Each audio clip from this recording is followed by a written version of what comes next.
ஓம் முருகா போற்றி, கந்தா போற்றி, கடம்பா போற்றி, கதிர்வேளா போற்றி, அறுபடை வீடு கொண்ட முருகப்பெருமானே போற்றி போற்றி. என் செல்லமே, என் செல்ல குழந்தையே, இந்த நல்லதொரு காலை பொழுதில் ஆம் செல்லமே, உன் மனதில் இருப்பதை இந்த முருகப்பெருமான் அப்படியே சொல்லிவிடுவேன். கேள், நான் சொன்ன பிறகு அழுதும் விடுவாய். வேண்டாம், கண்ணீர் வடிக்க வேண்டாம். ஏனென்றால் நான் உனக்கான பதிவைத்தான் உனக்காக சொல்கிறேன். இந்த முருகப்பெருமான் நான் சொல்வதை கவனமாக கேள். யாம் இருக்க பயம் ஏன் என் செல்லமே? நான் ஒன்று சொல்லட்டுமா? வாழ்க்கையில் எல்லோருக்கும் எல்லா விஷயங்களிலும் தடைகள் வரத்தான் செய்யும், தடங்கல்களும் வரத்தான் செய்யும். அதை தாண்டி வருவதுதான் உன் மன தைரியம். என்னால் முடியாத முருகா என்று நீ நினைத்து அனைத்து விஷயங்களையும் செய்து முடிக்கப் போகிறாய். அதற்கான காலத்தை நீ தொட்டுவிட்டாய் என் செல்லமே. முடியாது என்று நீ சொல்வதையெல்லாம் யாரோ ஒருவன் எங்கோ செய்து கொண்டிருக்கிறான் தானே. ஆகவே முடியாது என்ற வார்த்தையை உன் வாயிலிருந்து நான் இனி கேட்கக்கூடாது. முடியும், என்னால் முடியும் என்று சொல்ல கற்றுக்கொள் என் செல்லவே. அப்பொழுதுதான் உன்னால் இலகுவாக ஏதாவது செய்ய முடியும். உன் லட்சியத்தை நோக்கி சென்று கொண்டே இரு என்று உன்னிடத்தில் சொல்லிக்கொண்டே இருக்கிறேன். அப்பொழுதுதான் இந்த உலகமே உன்னை திரும்பி பார்க்கும். அப்படி உன்னை இந்த உலகமே திரும்பி பார்க்க வேண்டுமென்றால் நீ யாரையும் திரும்பி பார்க்காதே. சமாளிக்க தெரியாதவர்களுக்கும் மன்னிக்க முடியாதவர்களுக்கும் பிரச்சனையை பெரிதாக்கி விடுகிறார்கள். பிரச்சனையை சமாளிக்க வேண்டுமென்றால் முதலில் மன்னிக்க வேண்டும். ஒருவர் செய்யும் தவறை சரி விட்டுவிடுங்கள், அடுத்த முறை இதே மாதிரி நிகழாதவாறு பார்த்துக்கொள் என்று பெருந்தன்மையோடு விட்டு கொடுக்க சென்று பழகிக்கொள்ள வேண்டும். அப்படி இருந்தால் நிச்சயமாக உன்னால் பிரச்சனைகளை இலகுவாக சமாளிக்க முடியும். நான் ஒன்று சொல்லட்டுமா? எல்லோருடைய வாழ்க்கையும் ஒரு மெழுகுவர்த்தி போலத்தான். தூரத்தில் இருந்து பார்த்தால் ஒளி மட்டும்தான் தெரியும்.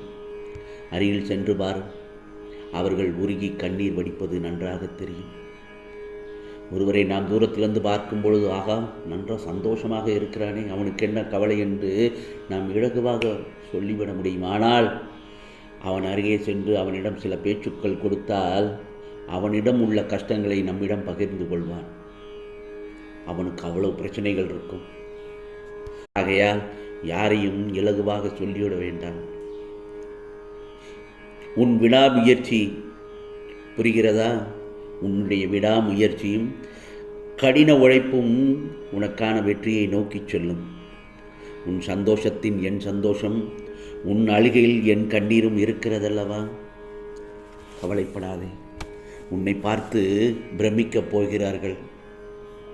உன்னிடத்தில் அவ்வளவு திறமைகள் கொட்டி கிடக்கிறது. அதை வெளியில் கொண்டு வா. முதலில் நம்மிடம் என்ன இருக்கிறது என்பதை விட என்ன இல்லை என்று ஆராய்ந்து கேலி பேசுவதில்தான் இந்த உலகம் அதிகமாக அக்கறை காட்டுகிறது. கவலைப்படாதே. யாராவது உன்னை ஒதுக்கி வைத்தால் கவலைப்பட வேண்டாம். ஐயோ நம்மளை ஒதுக்கி வைக்கிறார்களே என்று மனதளவும் கூட நீ கவலைப்படக்கூடாது. யார் உன்னை எந்த தூரத்தில் வைக்கிறார்களோ அந்த தூரத்திலிருந்து வாழ கற்றுக்கொள். அதனால் உனக்கு ஒரு நஷ்டமும் இல்லை. ஏனென்றால் உன்னோடு தானே இந்த முருகப்பெருமான் நான் உன் கூடவே இருக்கிறேன்.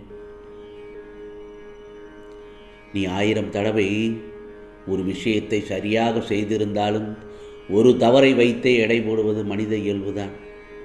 நீ பலமுறை அவனுக்கு நல்லது செய்திருப்பாய், பலமுறை அவனுக்கு நீ உதவி செய்திருப்பாய்.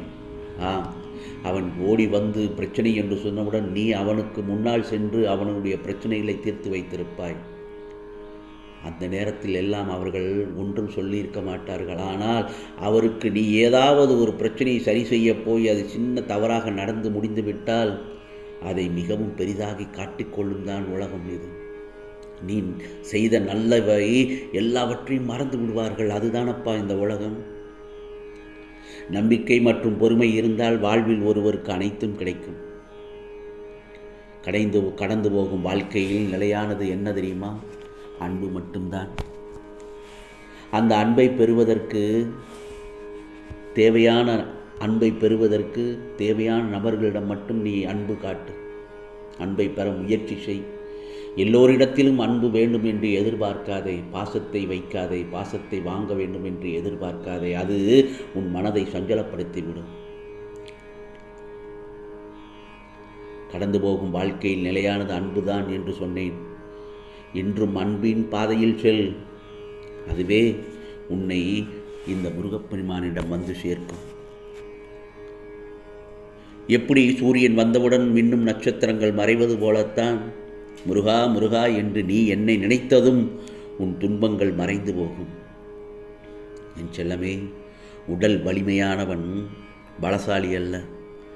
துன்பத்தின் போது மனம் உடையாமல் நிதானமாக யோசிப்பவனே மிகுந்த பலசாலியாவான். புரிகிறதா? இறைவன் நமக்கு செல்வத்தை கொடுக்கவில்லை என்று கவலைப்படாதே. செல்வம் இன்று வரும், நாளை போய்விடும். நமக்கு உயிர் என்னும் பெரிய செல்வத்தை கொடுத்திருக்கிறான். அதை கொண்டு எதையும் சாதிக்கலாம். புரிகிறதா?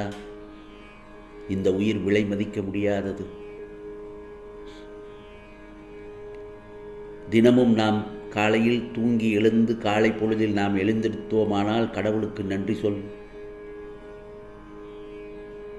யார் நமக்கு என்ன செய்தார்கள் என்று நினைப்பதை விட நம்மால் யாருக்கு என்ன செய்ய முடியும் என்று நினைத்துக்கொள்.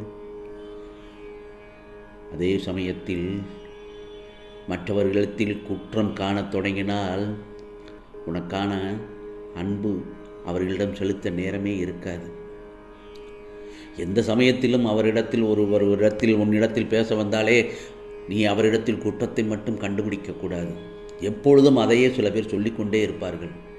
நமக்கே என்ன இவன் இப்படியே பேசிக்கொண்டிருக்கிறான் என்று நமக்கே அவன் மீது கோபம் வரும். எதற்கெடுத்தாலும் குற்றம் கண்டுபிடித்து கொண்டே இருப்பான். அவன் இல்லறத்திலும் அவன் வீட்டிலும் அதே தான் செய்வான். அலுவலகத்தில், வேலை பார்க்கும் இடத்தில், சுற்று உறவினர்களிடத்தில், எங்கு போனாலும் அவன் பேச்சில் ஆரம்பிக்கும் பொழுதே அவன் பார்க்கும் செயல்களை வைத்தே கண்டுபிடித்து விடலாம். இவன் ஏதோ குற்றத்தை கண்டுபிடித்து ஏதோ சொல்லப் போகிறான் என்று. வேண்டாம். உங்களின் திறமையை பலர் கர்வமாக கூட நினைக்கலாம். மாற்றிக்கொள்ள வேண்டியது அவர்களின் பார்வையை தானே தவிர உனக்கான திறமையை அல்ல. புரிகிறதா என் செல்லமே? இன்று கை கொடுக்க யாரும் இல்லை என்று மட்டும் வருந்தாதே. உனக்காக இந்த முருகப்பெருமான் உன் இரு கரங்களையும் பிடித்து கொண்டு நான் நடந்து வருகிறேன் உன்னோடு. நாளை கைதட்ட உலகமே காத்திருக்கும்.